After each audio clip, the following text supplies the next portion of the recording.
Bonjour à tous, j'espère que vous allez bien. Je vous retrouve aujourd'hui pour une vidéo couture et je vais vous parler d'une blouse que j'ai réalisée pour moi pour la première fois avec un tissu que j'aime vraiment beaucoup, une blouse que j'aime beaucoup, voilà.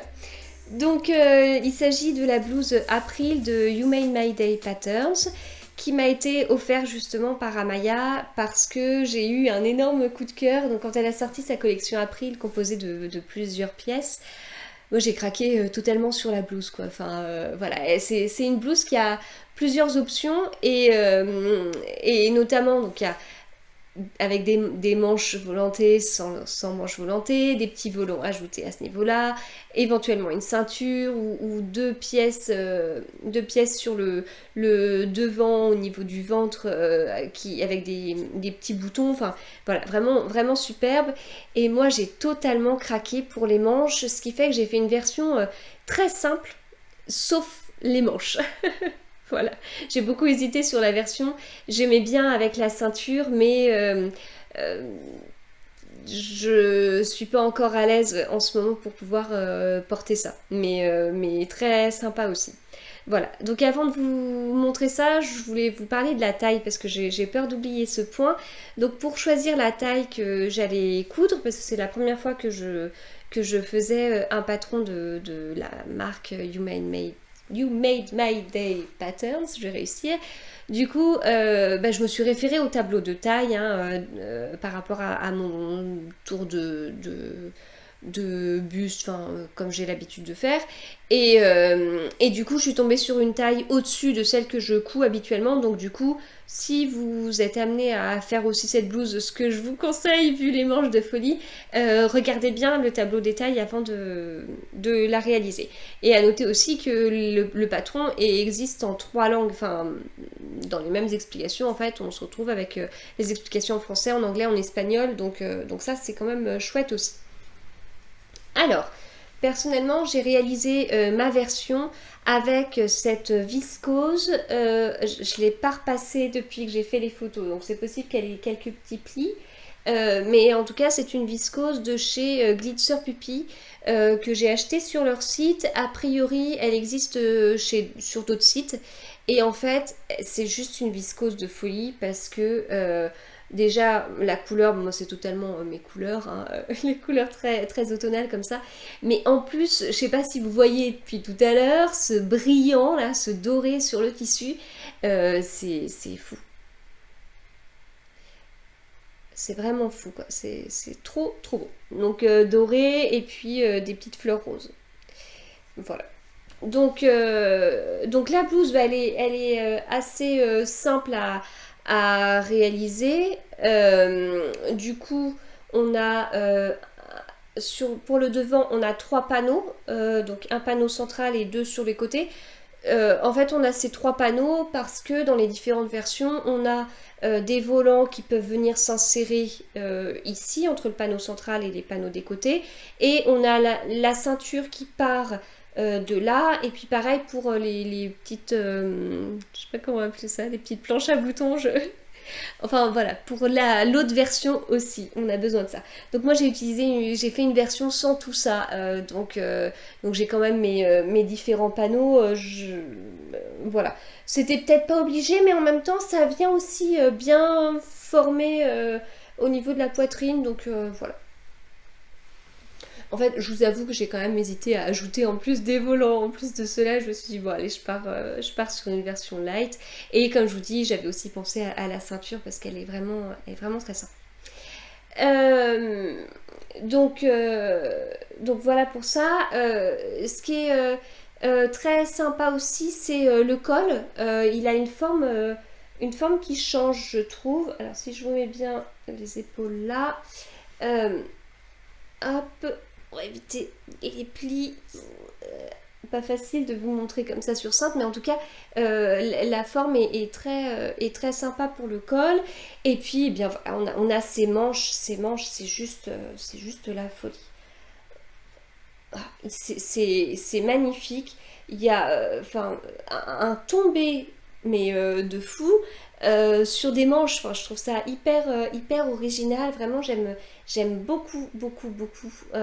J'aime beaucoup ces manches. Voilà, donc du coup, bah, pour faire les manches, en fait, on vient couper un cercle dans lequel on vient enlever un petit cercle. Donc on coupe un cercle pour notre manche et puis on enlève le cercle, le petit cercle au milieu qui correspond à l'emmanchure en fait. Et donc c'est ce cercle-là, moins, si vous arrivez à me suivre, cette espèce d'anneau en fait assez large, donc le cercle moins le cercle de l'emmanchure qu'on vient coudre contre notre emmanchure. Et puis du coup, bah, comme on est sur un volant, bah, à nous de voir comment on veut faire la finition, ourlet rouloté, ourlet mouchoir ou ourlet mouchoir rouloté avec le pied ourlet rouloté sur la machine à coudre, ce que j'ai utilisé justement.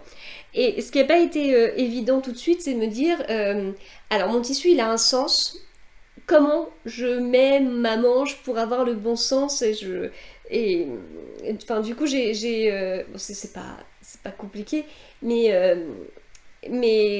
comme j'avais il y a des endroits sur l'ourlet mouchoir où je me suis un peu ratée et du coup j'étais là en train de me dire alors de quel côté vaut mieux qu'on voit le joli, le pas raté, etc. Enfin, en fonction du sens de mon tissu. Voilà, donc justement cet ourlet rouloté, donc je vous en ai déjà parlé dans la vidéo sur la blouse Pitchounette, qui n'est pas une grande réussite hein, cette blouse. Donc du coup j'ai fait mon ourlet avec le pied spécial sur la machine à coudre. Donc voilà, j'ai une boîte avec plein de pieds pour faire plein de choses, je vais en essayer plein. Et donc ça c'est le pied pour l'ourlet rouloté. Voilà, en fait ça s'appelle semelle ourlet rouloté. Et je trouve que c'est un pied de biche qui fait des ourlets mouchoirs. Donc je j'ai pas le bon nom, mais ça revient à la même chose. Hein. Parce que je trouve qu'on est plus sur un ourlet mouchoir qu'un ourlet rouloté à la surjouture. Enfin bref. Donc voilà, donc vraiment le résultat il est vraiment superbe et très régulier tant que vous faites pas de bêtises. De mon côté, il y a. Alors c'est peut-être pas sur cette manche, mais il y a un moment donné où je me suis un petit peu éloignée de ce qu'il fallait. Ah oui, là j'ai eu un petit loupé, donc je l'ai rattrapé comme ça, mais voilà.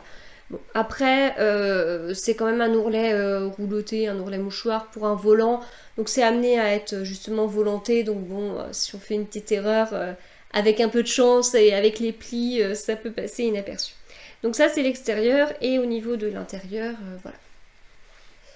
Donc c'est très simple d'utilisation. Hein. Enfin moi là c'est la deuxième fois que je l'avais utilisé. Je l'avais utilisé la première fois pour la blouse Pitchounette.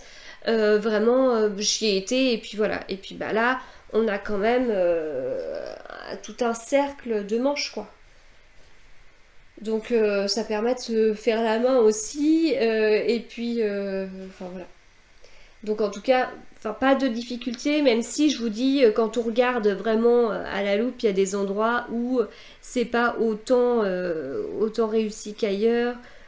Du style là, j'ai donné un petit peu trop de matière, ce qui fait qu'il reste ce petit bout là qui aurait dû être pris comme là, quoi. Bon, voilà. Donc c'est pas, ça me paraît pas dramatique du tout. Voilà, en tout cas ça fait gagner beaucoup de temps je trouve par rapport aux autres types d'ourlets que j'ai pu faire, notamment l'ourlet mouchoir sans le pied ourlet rouloté, c'est compliqué, c'est long, surtout c'est long, c'est compliqué d'être très régulier je trouve. Voilà, petite difficulté pour moi au niveau du col, c'était fait avec un biais. Et je refais suite à ma petite vidéo sur la blouse Pitchounette. Je suis nulle pour poser un biais au niveau du col. Voilà, je suis nulle. Ça fait 4 ans que je couds, un peu plus de 4 ans. Je sais que poser un biais, c'est censé être le B à bas. On n'est même pas sur un biais qui se recouvre, je sais pas quoi. Enfin, on est vraiment sur un biais, ce qui est le plus simple, et je suis nulle. Voilà, je tire trop dessus, je fais un petit peu trop comme un col de t-shirt où je viens bien tirer et du coup je tire tellement que ça se met pas bien, etc. Donc là en tout cas j'avais fini mon col comme ça, j'avais mis mon ourlet, mon biais. Mon biais est un peu rigide, hein, il n'est pas très bien. Je sais que quand je pose un biais, enfin ces derniers temps, quand je posais un biais, c'était pas génial, c'était pas génial.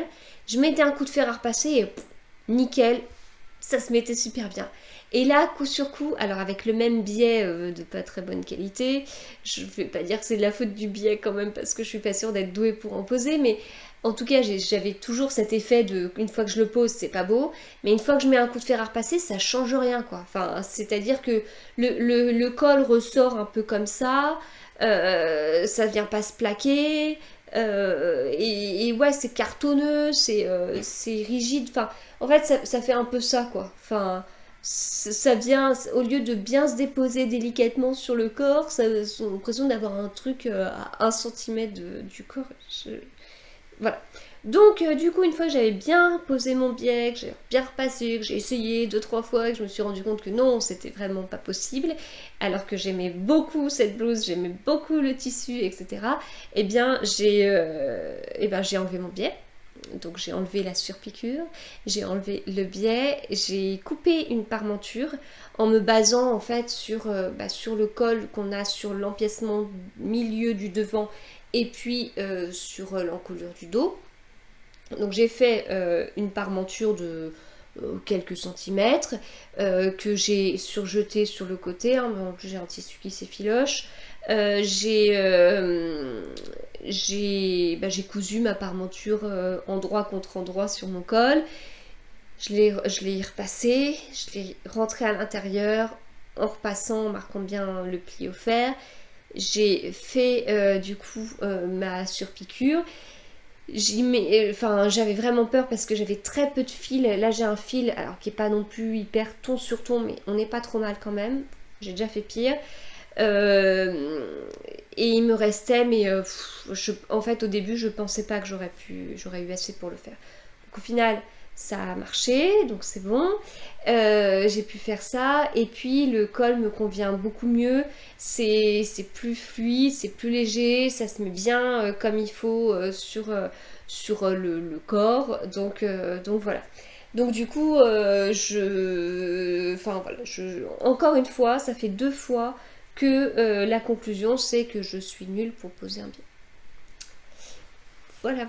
Mais ce projet n'est pas raté alors que celui d'avant l'était. Voilà, donc en tout cas j'aime beaucoup ma blouse là avec ses manches quoi, mais c'est de la folie. C'est vraiment c'est trop chouette. Donc on verra si je fais d'autres versions. L'histoire de la ceinture, c'est quand même pas mal. Ça me gêne j'ai peur que ça mette en valeur mon ventre que je veux pas forcément mettre en valeur, mais peut-être en faisant une ceinture plus longue et en faisant un tour en plus devant. J'y pense. Voilà. Donc un énorme merci à Maya pour ce superbe patron. Et puis je vous dis, cette viscose, je l'ai achetée sur le site de Glitzer Puppy, si ça vous intéresse. Eh bien, je vous remercie de m'avoir regardé et puis je vous dis à bientôt.